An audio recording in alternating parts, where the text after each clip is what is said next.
And we know that that could never work. Who are these guys?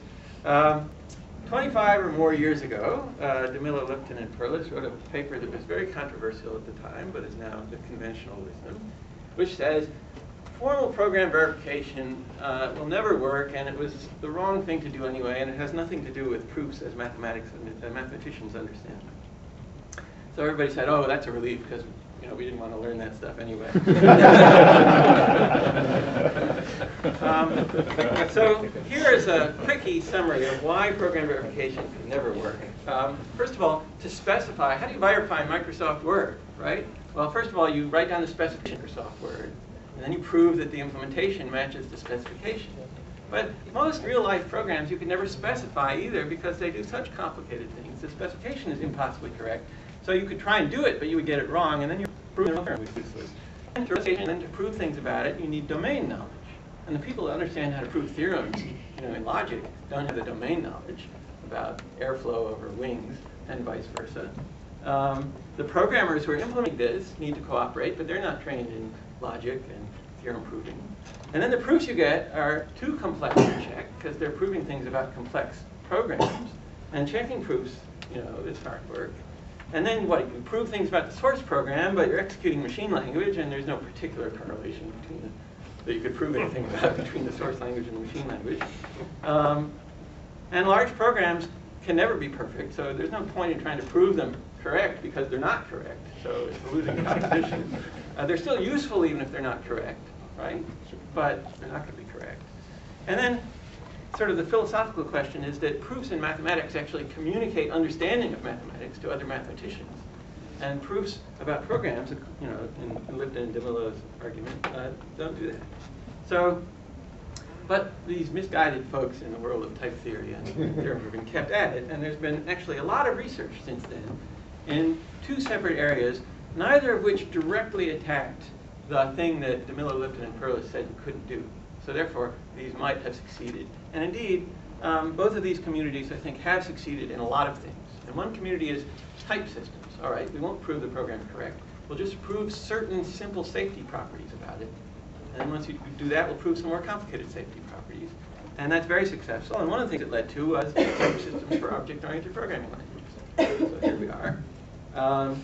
And then the other guys said, all right, let's not prove things about programs. Let's just prove things and mechanically verify the proofs in mathematics, and then about types, and then so on. So now there are tools and techniques and theories and so on, logics that you can actually use for this. Yes? So are you admitting on tape that Java is an improvement over ML? No. No, each one of these is an improvement over its successors.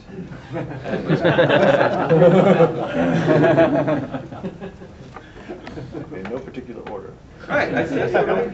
Yes. Each one is an improvement over its successors. You've got to read it very carefully. Yes. Okay, all right. So here is a really ingenious way of combining these two fields of type systems and theorem proving. That was, the various people at Carnegie Mellon, Bob Harper, Peter Lee, George Nakula, Greg Morissette, came up with a few years ago to sort of put all this together. You have a compiler for a type-safe source language, and it has intermediate representations. Any compiler is going to have a few intermediate representations and translate in each phase from one intermediate representation to the next. And you write type systems. You design type systems for each intermediate representation. And these type systems have to have a soundness property that if it type checks here, then you really have some guaranteed safety property, which I'll express in a minute.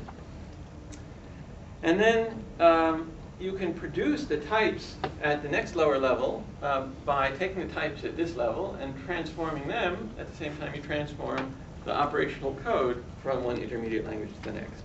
So this sounds nice, but I should remark that as you take your nice chunky source level constructs and pick them apart into tiny pieces, then you've got a type check in between the pieces. And the type systems at the lower levels do tend to get a little more intricate than the one at the top. So this was, the world of type theory would not have been able to do this in 1990, and by now we sort of know how to do it. And basically you get this property that if it type checks at this level, and there are no bugs in the rest of the compiler, then the machine code will respect its interfaces. And so down here at the bottom where it says type assembly language, there is no more rest of the compiler, well, except there is the assembler. And you've got a smaller trusted base. Bugs in the blue phases, the untrusted phases, can cause incorrect and untype safe programs to be generated at the lower phases. And what will happen? Well, it could be incorrect but well-typed. A bug in the compiler could cause an incorrect but well-typed machine language, and that will be accepted by the verifier, and it will produce the wrong answer, but it will do so safely, respecting its interfaces, and not crapping out the data in your trusted modules. And that we will consider acceptable. And considering that acceptable was the big advance, right? Not insisting on correctness, because correctness is too hard. Or it could produce incorrect and untype safe code at the lower level, and you reject it. Don't run it. You've detected a bug in the compiler, basically. You can make this Java compatible. What you do is, the first type intermediate representation is Java bytecodes, and there is a sound type system now, more or less, for Java bytecodes. And then you put the rest of the type intermediate language phases of your compiler in the JIT. So, so this could work. And then you ask, well, there's still a trusted part left, and that's the type checker at the lowest level.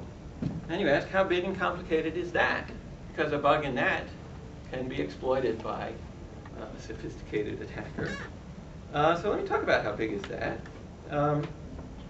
Here are 3 JVMs that I measured the size of a few years ago.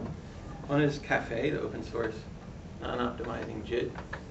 One is Bullet Train, which David Chase is one of the co-authors of, a now more or less defunct company.